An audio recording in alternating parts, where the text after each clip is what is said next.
Fire.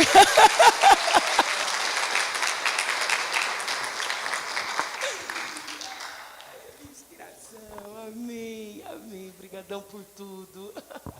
Agora que trabalho.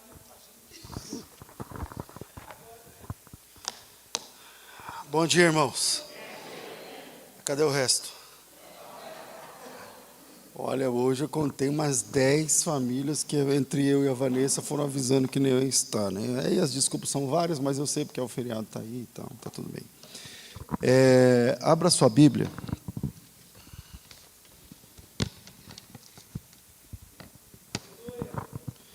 Em Lucas.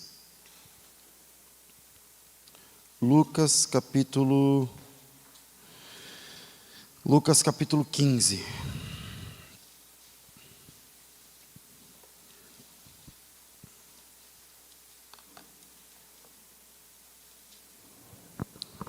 Lucas capítulo 15. É um texto que eu já preguei aqui várias vezes, então eu não vou ler o texto todo. Eu vou ler apenas o versículo 17 e o versículo 18. Lucas capítulo 15, versículos 17 e 18. Amém, irmãos? Diz assim, ó. E caindo em si, disse: quantos servidores de meu pai têm pão o suficiente e de sobra? E eu aqui pereço de fome. Me levantarei e irei ter com meu pai. E lhe direi: Pai, eu pequei contra os céus e perante ti, e não sou mais digno de ser chamado seu filho. Faz-me como um dos teus servidores. Hoje, o que Deus colocou no meu coração, desde, eu acho que de quinta para cá, por que é tão difícil voltar para Deus? Por que é tão difícil uma pessoa que se afastou de Deus voltar para Jesus? Eu não sei quem aqui já teve essa experiência de estar desviado, de estar afastada, de estar longe de Deus. Eu não estou falando da pessoa que é ímpia, eu estou dizendo da pessoa que já foi de Deus, já serviu ao Senhor, mas por algum motivo, como diz o professor Girafales, causa, motivo, razão ou circunstância, é o professor Girafales que fala assim, se afastou de Deus. E hoje eu queria tratar isso com você, porque é tão difícil voltar. Os desviados e aqueles que, estando na igreja, vivem como desviados. Em Lucas 11, eu sei que eu li Lucas 15, mas se você voltar uma ou duas páginas, no capítulo 11, Jesus diz que quando uma pessoa se afasta, ela se torna uma casa varrida, limpa, não no sentido espiritual, mas limpa no sentido de não ter mais ninguém ali quando a pessoa vai se afastando de Jesus. E depois dessa fase, Jesus disse que se torna muito difícil essa pessoa voltar, porque até espiritualmente ele fala de 7 outros espíritos piores do que o que afligiam aquela pessoa, que habitam nela e deixando com que o último estado da pessoa seja pior do que o primeiro, né? Então isso deixa a batalha muito mais difícil de ser vencida.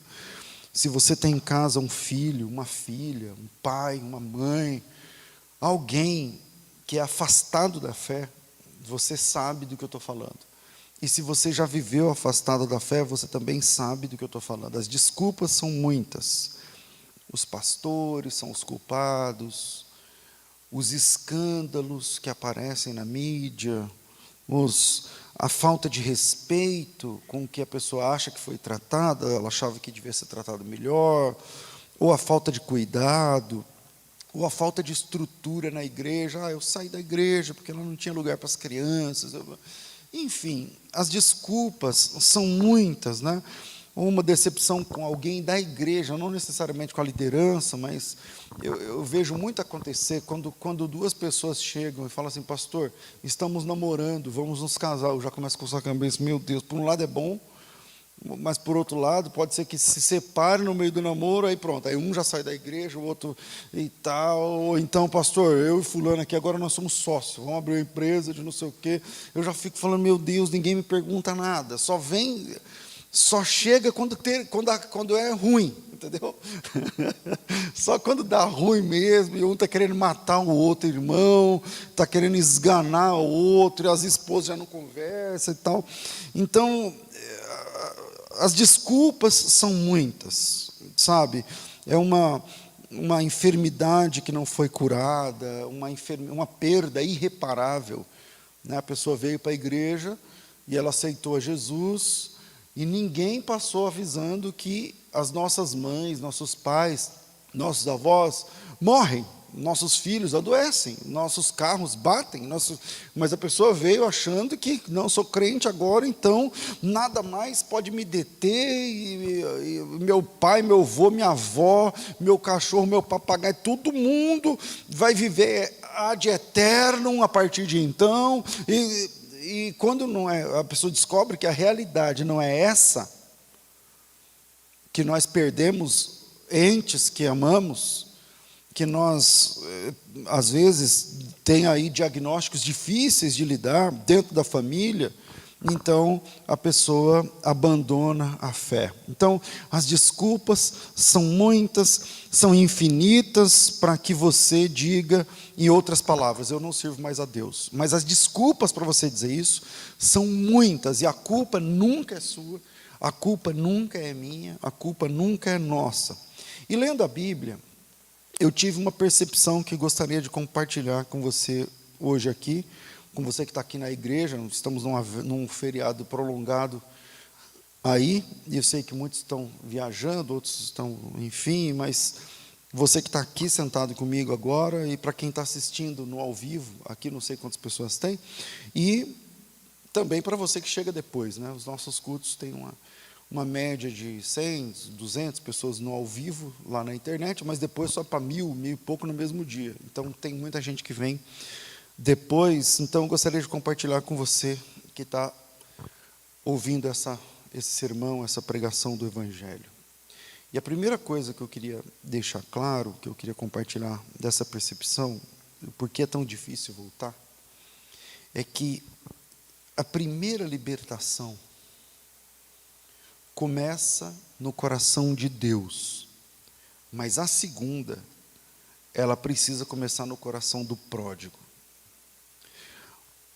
O primeiro trabalho é de Deus, o segundo não é mais de Deus. A teologia, ela tem várias etapas, especialmente na patrística da igreja. Quando você vai estudar a teologia, uma das matérias da teologia sistemática é a história da igreja. E na história da igreja, as pessoas desconhecem, a maioria dos irmãos desconhece a história da igreja. E por que é importante conhecer? Porque você vai entender como as doutrinas que nós conhecemos hoje foram formatadas. Então, por exemplo, os 7 primeiros concílios da igreja, os 7 primeiros, eu não vou lembrar aqui todos, mas tem 2 concílios como chama o nome da onde é a Turquia hoje? Antigamente era Constantinopla, né? Então, os 2 concílios de Constantinopla, o primeiro concílio de Jerusalém, o concílio de Éfeso, o concílio de Calcedônia, o concílio de Trento. Bom, o concílio de Trento já não é mais do 7, mas o concílio de Nicéia, enfim, todos esses concílios, eles foram importantes para definir várias questões, incluindo combater algumas heresias, né? A heresia do monofisismo, por exemplo, é uma heresia, depois vocês pesquisem aí, que foi resolvido somente no século V, no concílio da Calcedônia, que é a ideia de que Jesus ele é uma pessoa com 2 naturezas, ele é uma pessoa com uma única natureza, enfim, isso na história dos concílios a gente resolve. E por que essa história dos concílios tem a ver com o que eu estou falando aqui? É porque demorou anos para a igreja entender que o homem, ele também ele pode atrapalhar a salvação, ele pode se perder no processo, e ele pode receber Deus no seu coração, livre e espontaneamente. Eu creio que quem abre o coração do homem é Deus, está tudo certo, mas o homem responde a essa salvação. E quem disse isso? Deus. Se hoje ouvires a voz do Senhor teu Deus, completa a frase: não endureça o seu coração. Então, para entender por que é difícil um desviado voltar, o primeiro ponto é que a primeira libertação, a conversão, começa no coração de Deus.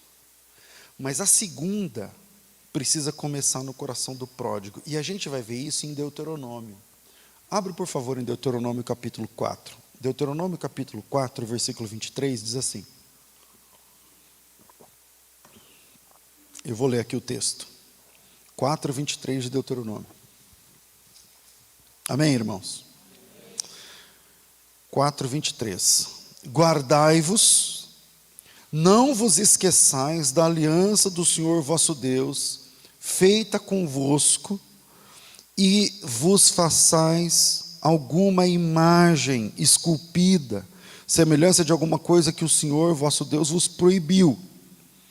Deixa eu explicar aqui, antes de continuar a leitura. Deus, ele está falando para o povo que saiu do Egito, a libertação que Deus operou, tirou o povo do Egito, colocou no Sinai, e eles ficaram no Sinai por 40 anos, e o Deuteronômio é a véspera da entrada em Canaã.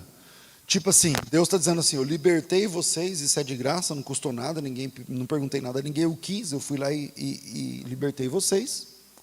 Força do Senhor, braço forte, mão estendida. Não tem nada que eles fizeram ali para ajudar, eles só foram o alvo desse benefício. E Deus está dizendo o seguinte: agora eu vou dar para vocês a terra prometida, mas quando vocês entrarem lá, vocês vão cair.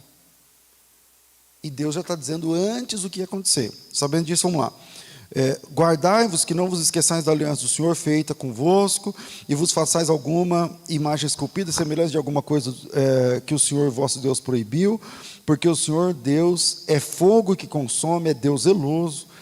Pois quando gerardes filhos, e filhos dos filhos, e vos envelhecerdes nessa terra, e vos corromperdes, e fizerdes alguma imagem esculpida, semelhança de alguma coisa, e fizerdes mal aos olhos do Senhor teu Deus, para provocar a ira, hoje tomo por testemunhas contra vós o céu e a terra, que com efeito perecereis imediatamente da terra a qual passado o Jordão ides possuir. Não prolongareis vossos dias nela, antes sereis todos destruídos. O Senhor vos espalhará entre os povos, e restareis poucos em números entre as gentes onde o Senhor vos conduzirá.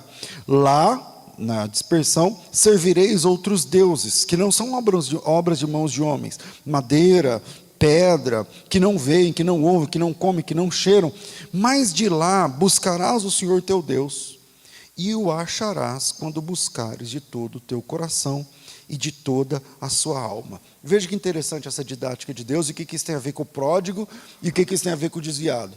Deus, ele chama Moisés, envia o cara para o Egito, lá no Egito ele endurece o coração de Faraó, tudo Deus está fazendo.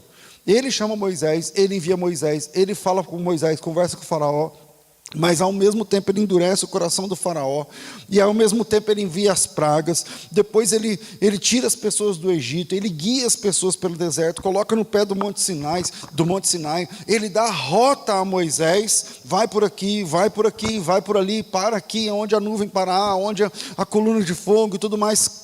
Tipo assim, Deus está fazendo tudo na libertação, 100%, tudo é com Deus, tudo é com Deus, nada depende, não depende da boa vontade de Moisés, não depende de Arão, não depende de Miriam, não depende de Faraó, não depende de ninguém, tudo depende de Deus. Quem está fazendo tudo? Deus está fazendo tudo. Agora veja no versículo 25, bem escondido aí no texto, uma coisa interessante. Deus está dizendo que, nesse texto, que ele sabia que mesmo depois de ter feito tudo, sozinho, na libertação, mesmo depois de ter dado a Canaã para eles, pastor, mas eles não lutaram? tudo bem, pensa na entrada em Canaã. Primeira cidade, Jericó. Eles rodearam Jericó, tocaram buzina, bateram palma, gritaram e o muro caiu. O muro cai com palma, grito e buzina.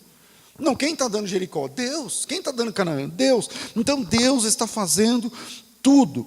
E ele sabia que depois de tudo que ele fez, os filhos dos libertos não iriam se manter firmes. Depois de tudo, depois de todas as experiências, os testemunhos, sabe, tipo na igreja, que a gente vê os testemunhos que Deus age, que Deus fala, que Deus trata, mas ainda assim o cara vai se afastando de Deus, vai se afastando de Deus. Ele sabe que o Deus é verdadeiro, ele sabe que Deus fala, ele sabe que Deus cura, ele sabe que Deus trata, mas ele vai se afastando. E Deus sabia que esse pessoal que foi liberto por única e exclusivamente vontade de Deus e poder de Deus, esse pessoal iria se contaminar com a cultura cananeia.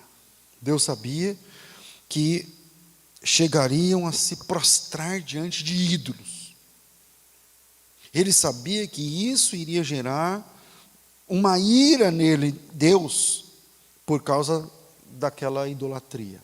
E por causa disso, a casa ia cair e Deus ia permitir que eles seriam cativos. Agora, é interessante esse texto de Deuteronômio 4, porque aqui Deus cantou a bola 700 anos antes.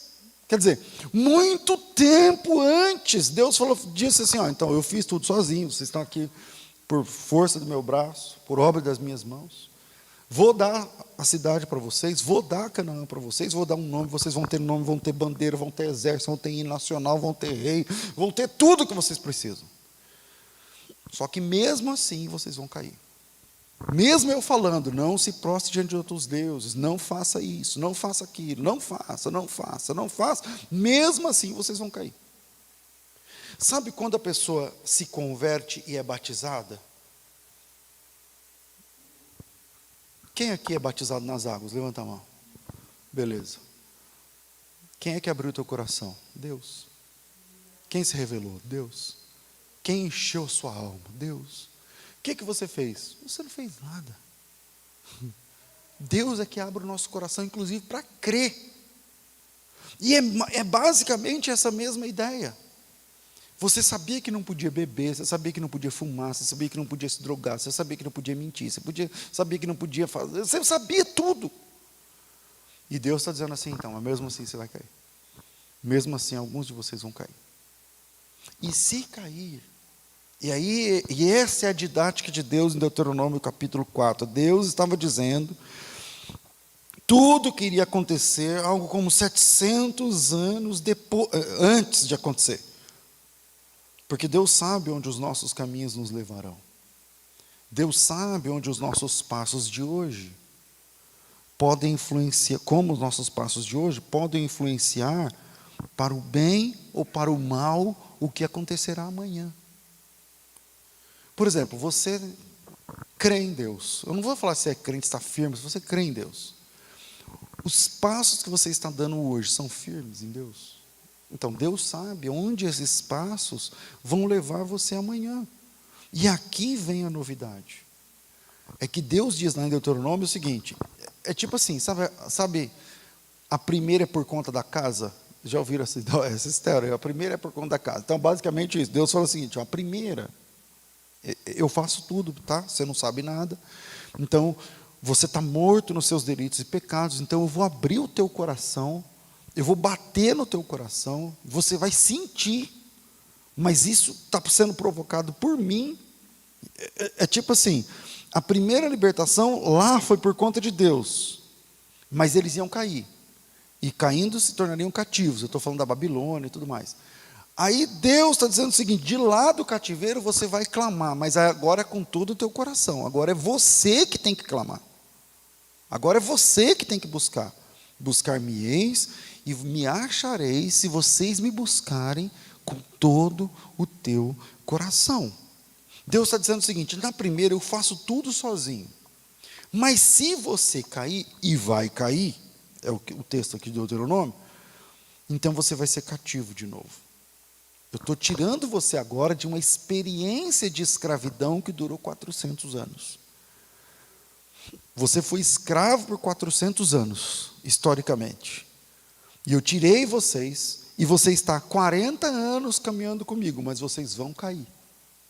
Vocês estão caminhando comigo porque não tem outra opção. Aqui é o deserto. Então você só come se chover pão do céu. Aí você come. Você só come baseado na minha provisão. Você só anda baseado na minha boa vontade. Mas quando você entrar em Canaã, e aí você vai conhecer outros deuses, você vai conhecer outras possibilidades, você vai conhecer outras estruturas, outras culturas, que são deuses falsos, possibilidades pecaminosas e estruturas anticristãs, para nós, no nosso caso. Mas você vai ser seduzido, você vai gostar, você vai gostar daquele estilo, e você vai se envolver. E se você se envolver, você vai ser cativo de novo. Eu tirei você de um cativeiro que depois você vai se envolver em outro tipo de cativeiro. Só que dessa vez, agora você tem que me buscar. Deus está dizendo o seguinte: não, primeiro eu faço tudo sozinho, mas se você cair, então você vai ser cativo. E para se libertar dessa vez, o clamor precisa começar no seu coração, porque você já sabe o caminho. E essa é a diferença que eu já preguei várias vezes entre o filho pródigo e a ovelha perdida e a dracma perdida. A ovelha perdida não sabe voltar. Ela quer voltar, mas ela não sabe o caminho. Precisa de ajuda. A dracma perdida nem sabe que está perdida. Precisa de ajuda. Mas o filho pródigo, ele já sabe.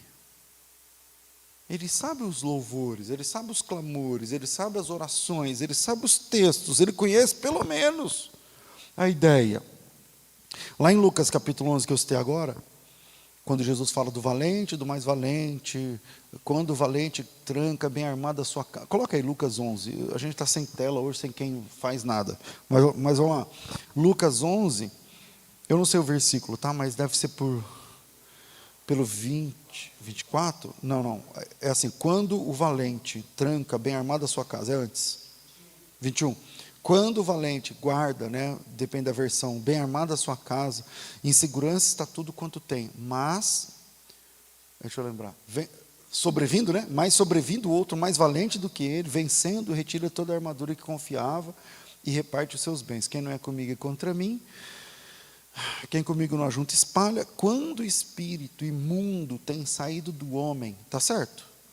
Anda por lugares secos, buscando repouso, e não achando, diz: voltarei para minha casa de onde saí. E chegando acha a casa vazia e adornada. Outra versão, varrida e vazia, ou varrida e adornada. Então vai e leva consigo outros 7 espíritos piores do que ele, que entrando habitam ali. Ou seja, o demônio que saiu daquela pessoa quando ela se converteu, tenta voltar, tenta voltar, tenta voltar. Um dia, só que ele não consegue voltar, porque a lei de Newton, da física, meio que funciona para a vida espiritual, né? Os dois não funcionam exatamente, mas uma casa cheia de Deus não pode receber um demônio. Não vai funcionar, a Bíblia diz que o maligno não nos toca. E aí, mas um dia esse demônio que ele é perspicaz, ele vai tentando, um dia ele chega e a casa está vazia. Não tem mais Deus nela. Não tem mais, o libertador não está só a casa vazia. E a Bíblia diz que ele volta e entra e traz outros 7 espíritos piores do que ele. É por isso que um desviado é muito difícil de você até conversar com ele das coisas de Deus. E agora essa casa está ocupada, agora essa pessoa está cativa, e Deus continua tendo poder para libertar. Porém, agora, a revolução precisa acontecer no coração da pessoa. Eu estou no primeiro ponto? Estou, né? Meu Deus. Então, cadê? Primeiro, a primeira libertação começa no coração de Deus, mas a segunda precisa começar no coração dos pródigos. Deus está dizendo que quando você não conhecia nada, quando você não tinha Bíblia, não sabia o que era Êxodo, o que era Deuteronômio, quando você não sabia nada disso, quando não existia lei, pelo menos para você, espiritualmente, quando você não conhecia o Senhor, quando você estava alheia às coisas de Deus, quando você estava cativo e nem percebia que estava cativo, Deus veio e fez tudo. Sem que você precisasse fazer nada. Ele te tocou, Ele te convenceu, Ele te chamou, Ele te inspirou, Ele abriu seu coração, Ele se apresentou a você de forma surpreendente, você ficou pasmo, e você chorava, e você orava. Mas agora que você se meteu de novo num outro cativeiro, agora que você se afastou, agora que você se esfriou de Deus, agora que você está abraçado com outra cultura, agora que você está vivendo um outro rolo, outro problema, outra prisão, outra situação, é o seguinte, presta atenção aí na ideia do texto. Deus pode tirar você daí, mas dessa vez tem que começar dentro do seu coração. Porque quando você era alheio às coisas de Deus, você não conhecia. Então o Espírito Santo encheu o seu coração, bateu na porta, sabe, escutou a porta e bate, não sei o quê. E o Espírito Santo convence o homem do pecado, da justiça, do juízo e tal. E aí você começa a ler a Bíblia, e a Bíblia vai falando com você, e não sei o quê e tal, está tudo certo. Agora, quando você já conhece Deus, você já é criado na cultura de Deus, e você se enamora da cultura pagã, e você se aproxima do mundanismo, aí, meu irmão, ele pode te tirar dali? Pode, mas o clamor tem que começar dentro do teu coração. E é isso que Deus diz lá em Deuteronômio 4. Veja o versículo 29. Ele diz assim, ó: de lá do cativeiro buscarás ao Senhor teu Deus, e o acharás quando o buscares de todo o teu coração, de toda a tua alma. Quando estiveres em angústia, e todas essas coisas te sobrevierem nos últimos dias, e te voltares para o Senhor teu Deus, e lhe atenderes a voz, então o Senhor teu Deus não te desamparará, porque é Deus misericordioso, não te destruirá, não se esquecerá da aliança que jurou aos teus pais. Se eu estou pregando hoje para alguém que já serviu a Deus, se você já adorou o nome do Senhor, se você já sentiu a presença de Deus, se você já foi liberto por Deus uma vez, se você já caminhou com Deus durante um tempo, se você conhece a voz de Deus, ou já sentiu a presença de Deus, e por algum motivo se tornou cativo, meu amigo, meu irmão, você precisa clamar. Você precisa clamar com força, clamar chorando, gritando. Você precisa buscar a Deus ao mesmo tempo que renega o cativeiro onde você se meteu. O conselho de Deus é esse: busque de todo o seu coração, com toda a sua alma. Esse requisito não é preciso para ser salvo. Para ser salvo você crê, você aceita, você recebe Jesus, você confirma, você diz: eu quero, eu aceito, põe meu nome aí, eu quero Jesus para mim. É diferente desse conselho, para você que já conhece, para você que já sentiu, para você que já sabe quem é Deus, para você que já teve a experiência, já experienciou Deus na prática, e está num cativeiro, seja ele qual for, a última moda, um relacionamento, um vício, eu não sei, qualquer outra coisa. Meu amigo, você precisa clamar. Você precisa clamar. Você precisa buscar ao Senhor. Porque o conselho de Deus é esse: busque de todo o seu coração, de toda a sua alma. Veja bem, o seu coração e sua alma não estão em paz no pecado, senão você não estaria prestando atenção nessa mensagem. E isso que acontece com o pródigo, que eu estou falando lá no texto, que eu li só 2 versículos do pródigo, e o pródigo lá no lama, no chiqueiro, não sei o quê, caindo em si, diz: espera aí, quantos funcionários do meu pai estão melhores do que eu? Mas isso só aconteceu quando o pródigo chegou no fundo do poço. Ele só caiu em si quando todos viraram as costas para ele. Ele só caiu em si quando estava dentro de um chiqueiro. Ele só caiu em si quando estava cheio de lama. Ele só caiu em si quando estava comendo a mesma comida dos porcos. Ele só caiu em si quando ele olhou em volta e não havia mais ninguém. Porque a Bíblia diz que ninguém lhe dava nada. E é isso que Deus avisou que aconteceria com Israel. Ele disse: eu libertei você. Eu resgatei você. Eu tirei você do Egito. Eu transformei você em filho. Comigo você deixou de ser escravo, mas eu te conheço e sei que um dia você vai se envolver com a cultura à sua volta. E você vai parar de ouvir os meus louvores. E você vai parar de dar ouvidos à minha palavra. E eu sei que um dia a cultura do mundo vai conseguir seduzir você. E você vai falar como eles falam, andar como eles andam, se vestir como eles se vestem. E eu sei que um dia você vai se distanciar de mim. E eu sei onde tudo isso vai acabar. Vai terminar na lama, na solidão, no chiqueiro e na distância de mim. E você poderá voltar para casa quando quiser. Mas dessa vez, você tem que se levantar daí e voltar para mim. Precisa ser uma decisão somente sua.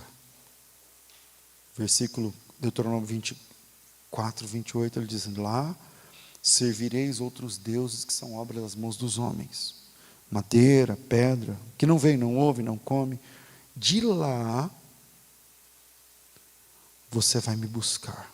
De lá buscarás o Senhor teu Deus. E o encontrarás quando buscares de todo o seu coração.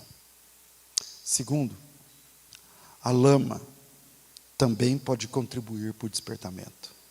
A lama também pode contribuir para o despertamento. A história do pródigo, ela é interessante por um viés. É que o pródigo não foi transformado na casa do pai, mas num chiqueiro. A mudança, a virada de chave, que se fala isso hoje no mundo do marketing, do coach e tudo mais, a virada de chave, a mudança, não acontece quando ele está na casa do pai, mas acontece quando ele está no meio da lama do chiqueiro. Quer dizer, ele não foi convertido num culto poderoso quando ele estava no mundo de pródigo dele. Ele foi numa igreja, ouviu um pregador, ou foi numa sinagoga e ouviu um mestre, um rabino, ou coisa que o valha. Não. A virada de chave foi no meio da lama e no meio dos porcos. E essa transformação, essa virada, veio através de uma percepção que só quem é filho consegue alcançar. E a percepção é a seguinte: caramba, como a vida é diferente da vida na casa do meu pai. Como os relacionamentos são diferentes aqui, como era na casa do pai. Como os relacionamentos, as tensões, a cultura, o palavreado, a música, os vícios, as ofertas, as propostas. E essa percepção, a essa percepção Jesus chamou de caindo em si. O cara está no chiqueiro e ele para e fala assim: espera aí, a vida aqui é extremamente diferente da vida lá. Porque o desviado, ele tem essa possibilidade que o ímpio não tem. O desviado consegue pesar, colocar as coisas na balança. Colocar as coisas na balança. Então, por exemplo, quando eu me converti, eu vim do mundo, nunca tinha entrado numa igreja. Aí eu me converti, eu namorava uma moça, a primeira coisa que eu falei, aí eu terminei com a moça. Aí comecei, um tempo depois comecei a namorar uma menina da igreja. E aí eu chamei o pastor e falei: pastor, como que namora? De verdade, eu fiz essa pergunta ao pastor. Tá, e crente faz o quê? É só pegar na mão, é só conversa, pode abraçar, pode dar de mão dada, pode beijar do jeito que eu beijava, como é que funciona? Então, para quem é desviado, para quem novo convertido, ele está entrando numa vida nova. A metáfora é que você morreu para o mundo e nasceu de novo. Então tudo é novo. Para o desviado, se você está desviado ouvindo essa palavra, quer voltar para Jesus, Tudo você já conhece.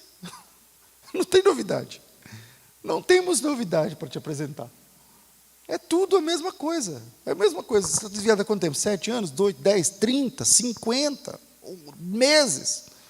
Tá bom, é tudo igual, tá? É tudo igual. Você quer voltar? Quer. Então é tudo igual, a casa é a mesma coisa, os louvores, a palavra. A diferença é que você vai estar em paz com Deus. A diferença é que você vai estar em paz. Então é diferente para o desviado que volta do ímpio que se converte, do incrédulo que se converte, do pecador que se arrepende.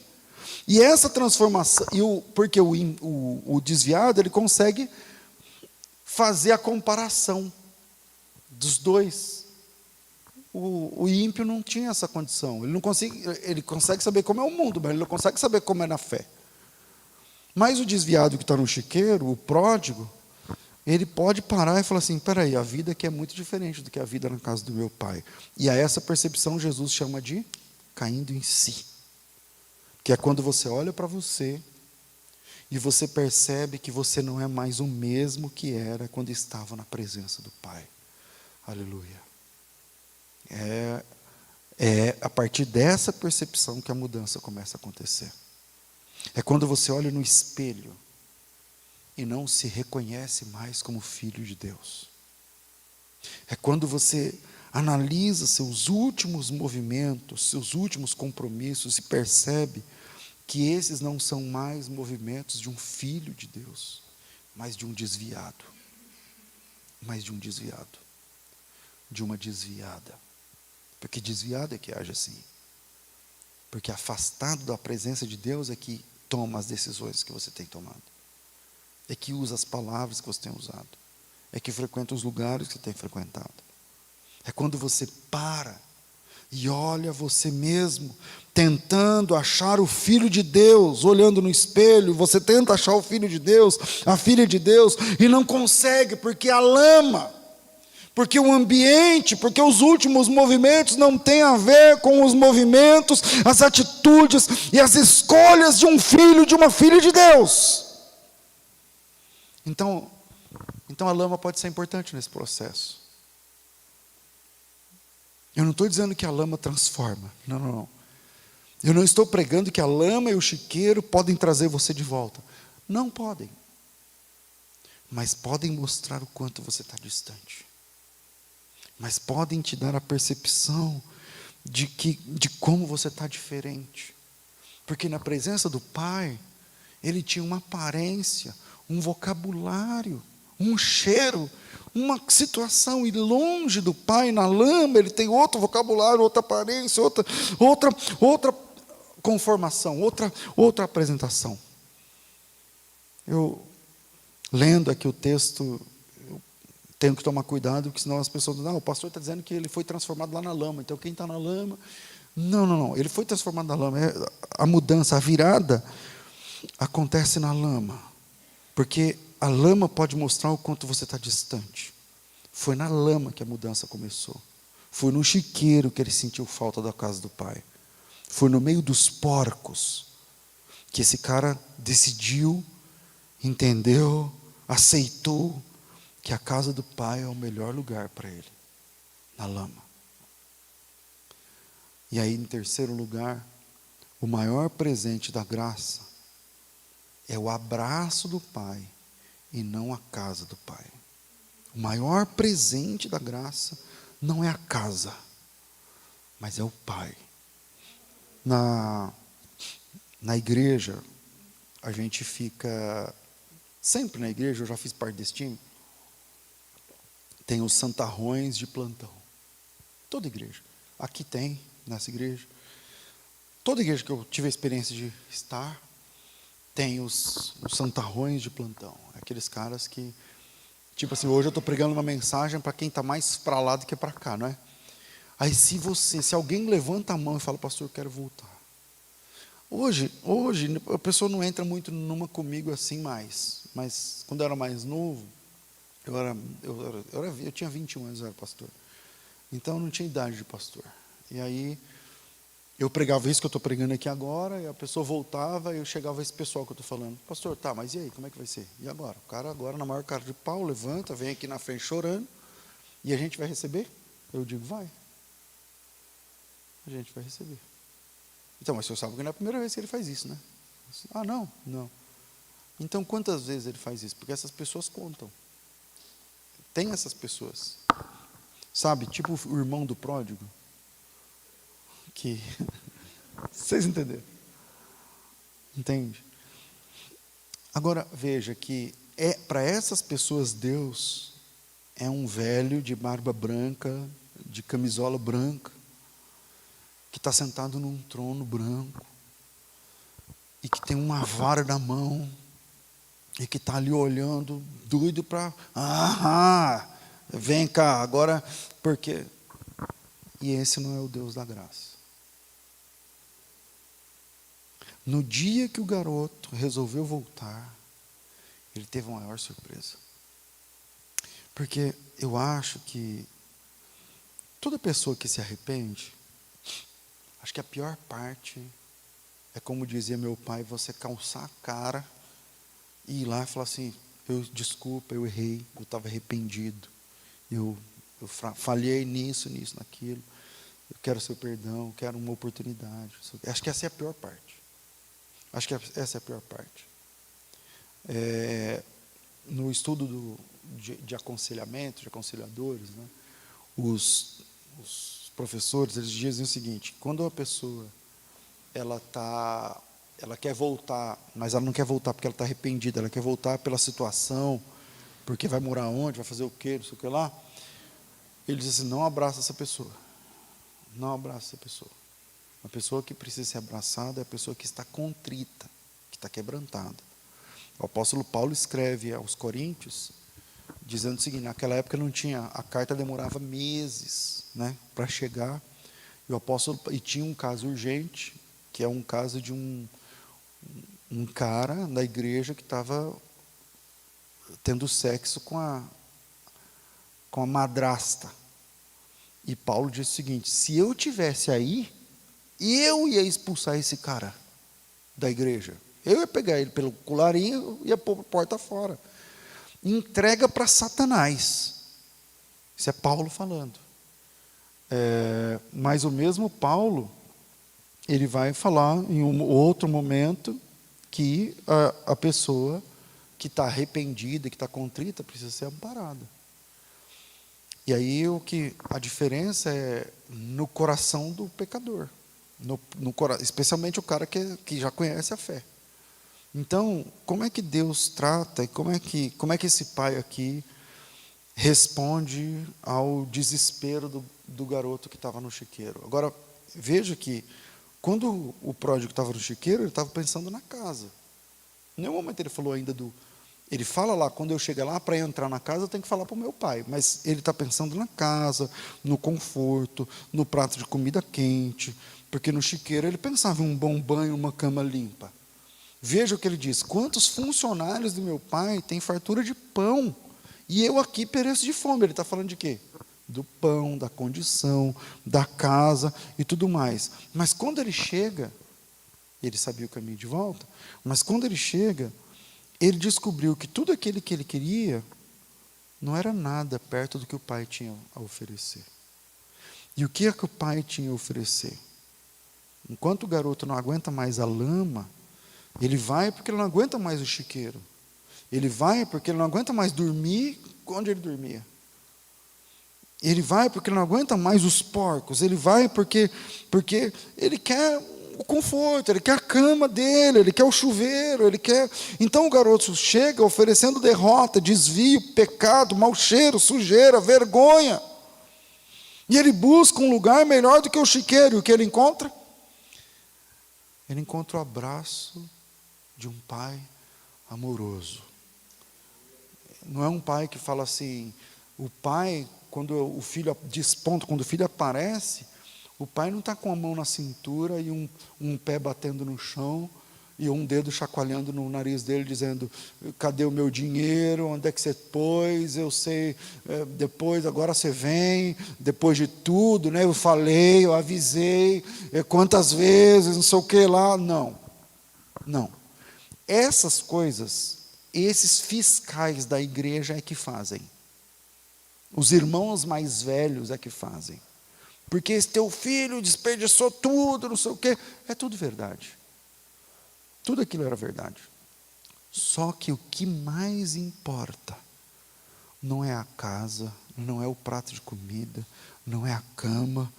Como nós percebemos no texto, que o abraço do pai vem antes da cama, da comida, de entrar na casa, das roupas novas, do anel no dedo, da sandália no pé, o abraço acompanhado do beijo no pescoço, vem antes desse filho tomar o banho, porque o pai beija esse filho quando ele ainda fede porco. E o que isso quer dizer? Isso quer dizer que o maior presente da graça não é a casa, mas é o próprio pai. O maior presente não é estar na segurança do rebanho. O maior presente não é a estrutura que a casa do pai oferece, mas o maior presente é a pessoa do pai que recebe pródigos, como Jesus morreu na cruz de braços abertos. É assim que ele recebe. E esse, meu irmão, é o escândalo da graça poderosa. O pai que recebe filhos vindos da lama, com abraços, com beijos e com festa. E esse é o escândalo da graça. Depois, o resto fica para a igreja, para os irmãos mais velhos. Como Deus pensa. Se você está ouvindo essa palavra aqui ou no YouTube, e você está mais afastado de Deus do que com Ele, e a partir dessa mensagem você para e fala assim: eu preciso voltar, eu quero voltar a ter o que eu tinha, sentir o que eu sentia, fazer o que eu fazia, ouvir o que eu ouvia, louvar como eu louvava, eu preciso voltar. Então eu digo para você, como é que Deus recebe filhos vindos da lama? Ele fica de pé, ele abre os braços, e ele recebe, pode estar fedendo o que for, cheirando o que for, sujo como for, ele abraça, ele beija. O resto é a gente que faz depois, mas ele abraça e ele beija, como quem diz assim: filho, que bom que você voltou. A casa está aqui, limpa como sempre, e é sua. Seu lugar está aqui, seu como sempre. Suas coisas estão aqui. Você vai entrar e você vai ver. Sua cama está lá, limpa, pronta para hoje à noite. Tudo é seu, tudo está aí. Aleluia. E eu preparei ainda uma festa para logo mais. Tudo é seu. E eu preparei uma festa para te receber. Eu convidei todo mundo, porque a minha alegria é muito grande. Eu matei o bezerro mais gordo por tua causa, filhão, para te receber. Eu mandei trazer um anel novo para você, igualzinho o anel que você tinha, que você deve ter perdido. Aleluia. Isso é graça. Eu mandei trazer as roupas do jeitinho que você usava, iguaizinhos as roupas que você gostava quando você estava nessa casa. Eu mandei trazer os sapatos, porque você está descalço. Mas antes de tudo isso, antes do banho, da roupa, da festa, da comida, da Coca-Cola, do churrasco, do boi mais cevado, antes da cama limpa, do chuveiro quente, eu quero que você entenda que o maior presente não é o que eu te dou, mas é o relacionamento restaurado entre nós. Porque a partir de agora, você volta a ser meu filho. Você não precisa de uma casa nova. Você só precisa do abraço gracioso do Pai.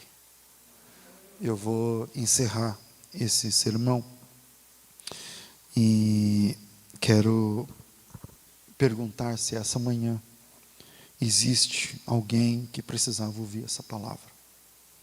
Mas eu não gostaria que fosse apenas mais uma oração. Nós ouvimos essa manhã que a primeira libertação é por conta de Deus. Você não fez nada.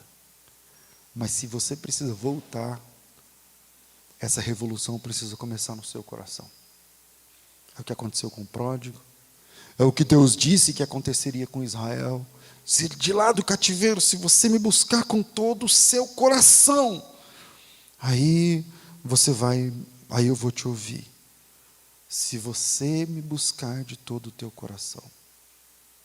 Então, se você está aqui na igreja ouvindo essa palavra e precisa se consertar com Deus, não importa quem seja você, eu gostaria de fazer uma oração junto com você, para que você receba o abraço desse Pai maravilhoso. Ele está aqui de braços abertos para te receber. Tem alguém que deseja? Pastor, eu estou na igreja, mas essa palavra é para mim. Se essa palavra é para você, levanta do seu lugar e vem, seja você onde estiver. A gente vai orar aqui juntos. Agora, levanta do seu lugar e venha. E venha. E venha. Se você está ouvindo pela internet, escreve aí, dá um sinal aí. Fala, eu, pastor. Eu quero, essa palavra é para mim. Então, escreve, faz algum sinal aí, para a gente orar juntos. Eu vou repetir a última vez e termino aqui a responsabilidade que Deus me deu para trazer essa palavra para você. Agora há pouco eu estava dizendo, a vergonha, a situação e tal. Lembram? É o que está acontecendo nesse momento agora. É uma batalha. Uma batalha. De um lado o Espírito Santo chamando, e do outro lado você precisa decidir. Porque para essa mudança acontecer tem que ser no coração da pessoa. Então termina aqui a responsabilidade que Deus me deu. Se você precisava ouvir essa palavra para ter o seu retorno, para recomeçar, para começar do zero, então sai do seu lugar e vem até aqui à frente. E nós vamos fazer uma oração por você. A Maria Tereza da Silva está dizendo que quer. O Fernando Carvalho está dizendo que quer. O Fábio Pereira também está dizendo que quer. E você? Quem mais aqui? Quem mais essa manhã precisa retornar para Jesus? Precisa dar um passo em direção a Jesus? Precisa do renovo de Cristo? Precisa se reconciliar com Cristo? Essa é uma manhã de reconciliação. Aleluia. E o Pai está de braços abertos, recebendo seus filhos. A Maria está dizendo, eu quero, pastor. O Sidney está dizendo, eu recebo essa palavra. O André está dizendo, amém. A Sandra está dizendo, eu quero. A Ilma está dizendo, eu quero. Essa palavra foi para mim. O Fábio Pereira, a glória da segunda casa, vai ser uma Ana Rita, que palavra maravilhosa. E eu termino perguntando se tem mais alguém, porque tem, que precisava ouvir essa palavra, mas precisa se posicionar. Então saia do seu lugar e venha. O Espírito Santo está chamando você essa manhã. Vamos ficar de pé. Sinto falta da tua voz. A Célia está voltando para Jesus. Ô Célia, bem-vinda, querida. Me chamando para entrar. Sirene também voltando para Jesus. Bem-vinda. Aleluia. Eu sinto tanta saudade. Aleluia. De conversar contigo. Desce de onde você estiver, saia de onde você estiver e venha. E venha, em nome de Jesus. Saudades do meu Pai. Em nome de Jesus.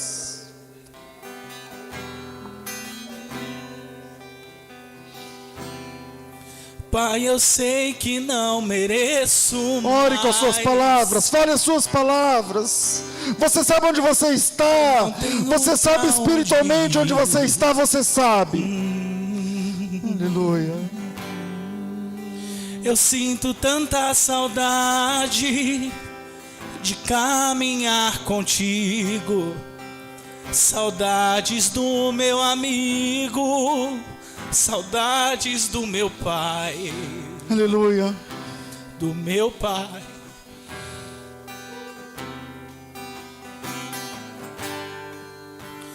Eu vou voltar. Aleluia. Pra casa do Pai.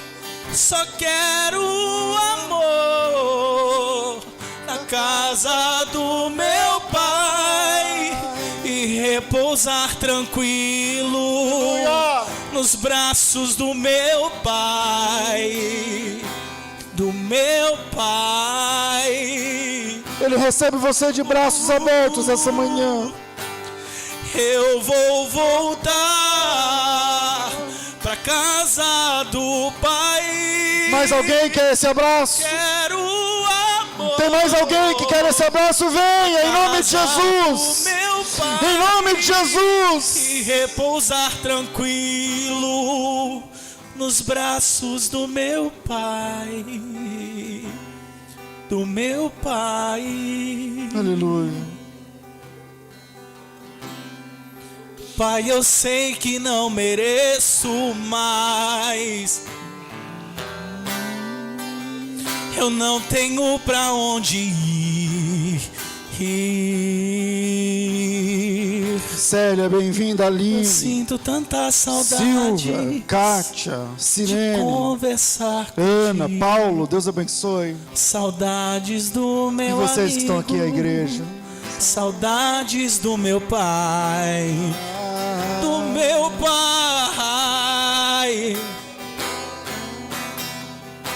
Se você quer vir, dá tempo. Se Eu você quer vou vir, dá voltar. tempo. Venha. Receba o abraço bendito do seu Pai. Pai, Aleluia.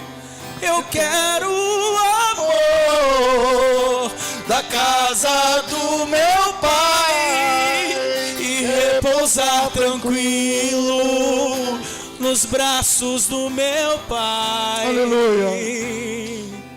Aleluia. Meu Pai. Senhor, em nome de Jesus, estamos diante da Tua presença e entendemos que mesmo com lama, mesmo com resquícios do mundo, do chiqueiro, da cultura, do que for, o Senhor nos recebe de braços abertos. E eu estou me sentindo abraçado pelo Senhor essa manhã. Aqui, aos irmãos que estão lá pelo YouTube, que o Teu nome seja glorificado e nos ajude agora nessa nova fase a vivermos na Tua casa, do Teu jeito, a vivermos na Tua presença, debaixo das Tuas mãos poderosas. Que seja assim no nome precioso de Jesus. Amém. Aplauda o Senhor.